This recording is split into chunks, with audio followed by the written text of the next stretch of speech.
बिस्मिल्लाहिर्रहमानिर्रहीम। अज़ीज़ तलबा अस्सलामु अलैकुम। हमने पिछली वीडियो में जिगर मुरादाबादी की गज़ल की तशरीह की थी। उम्मीद है आप लोगों को समझ आ गई होगी। अब हम इस गज़ल के सवाल जवाब करेंगे। सवाल नंबर 1 है, शायर को ये दावा क्यों है कि ज़माना उसे मिटा नहीं सकता। ये जो आपका ये सवाल है ये आपके शेर नंबर 1 में से आया है। शेर नंबर 1 है कि हमको मिटा सके ये ज़माने में दम नहीं, हमसे ज़माना खुद है ज़माने से हम नहीं। तो इसमें ये शायर वो पूछ रहे हैं कि ये क्यों उसको ये दावा है कि ज़माना उसे मिटा नहीं सकता। तो शायर को ये दावा इसलिए है कि वो अपनी ज़िंदगी के असूल व ज़ाबित खुद कायम करते हैं और किसी के कहने पर नहीं चलते। वो कहते हैं कि हम इतने मजबूत हैं कि ज़माने को खुद हमारी पैरवी करनी पड़ती है। पैरवी करनी पड़ती है यानी ज़माना हमारे पीछे चलता है। शायर ये कहना चाहता है कि ज़माने ने बहुत कोशिशें की कि हमारी ज़िंदगी के रास्ते में मुश्किलात खड़ी करें, लेकिन हमने ज़माने के तमाम फ़रेबों को मात दे दी, यानी उनको शिकस्त दे दी। अब सवाल नंबर 2 देखें कि शायर अपने महबूब से शिकवा शिकायत को संजीदा क्यों नहीं लेता। अब शायर अपने महबूब से शिकवा शिकायत को संजीदा इसलिए नहीं लेता कि वो समझता है कि वो महबूब का एहसानमंद है कि महबूब ने सितम करके उसकी आंखें खोल दी हैं। महबूब की तरफ से मिलने वाला गम उसकी तरफ से एक अनायत है। सितम ही सही उसने हमें याद तो रखा हुआ है।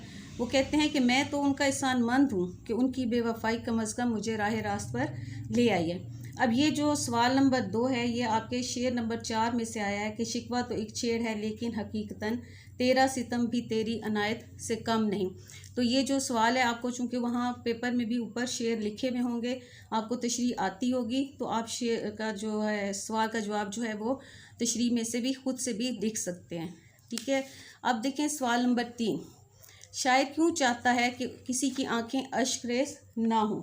अब ये जो आपने शेर नंबर 5 की तशरीह याद की थी कि मर्गे जिगर पे क्यों तेरी आंखें हैं अश्क-रेज़, एक सानिहा सही मगर इतना अहम नहीं।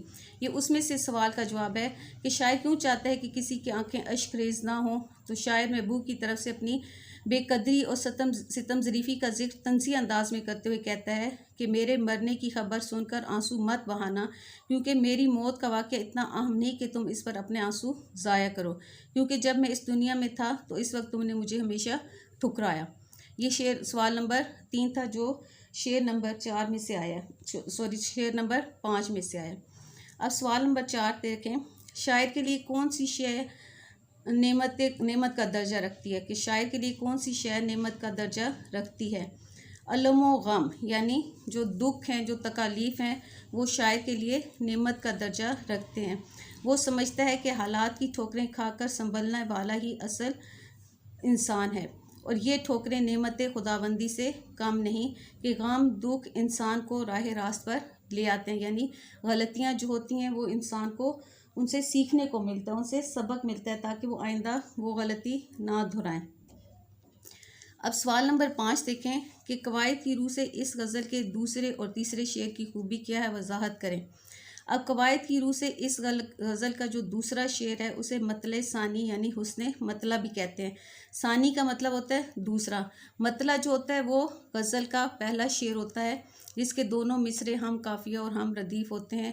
और अगर जो दूसरा शेर जो होता है उसके भी दोनों मिसरे हम काफ़िया और हम रदीफ़ हों तो वो मतले सानी होता है या उसे हुस्ने मतला कहते हैं।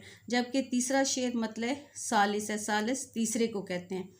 हुस्ने मतला का मतलब होता है मतले सानी यानी दूसरा मतला। मतला के बाद आने वाले दूसरे शेर के दोनों मिसरे हम काफ़िया या हम रदीफ़ होते हैं। हम काफ़िया क्या होता है, हम आवाज़ अल्फाज, और रदीफ़ क्या होता है जो लफ्ज़ बार बार दोहराया जाता है, तो उसको हुस्ने मतला या मतले सानी कहेंगे।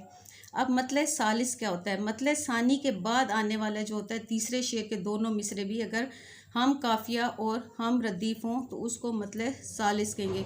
यानी पहला जो शेर होता है गज़ल को उसको मतला कहते हैं। मतला के दोनों मिसरे हम काफ़िया और हम रदीफ़ होते हैं, यानी हम आवाज़ होते हैं और उनके आखिर में एक लफ्ज़ बार बार दोहराया जाता है, उसको रदीफ़ कहते हैं।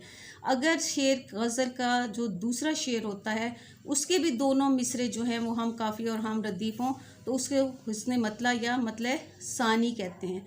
और अगर गज़ल का तीसरा शेर भी के दोनों मिसरे भी हम काफ़िया और हम रदीफ़ हों तो उसको मतले सालिस कहते हैं।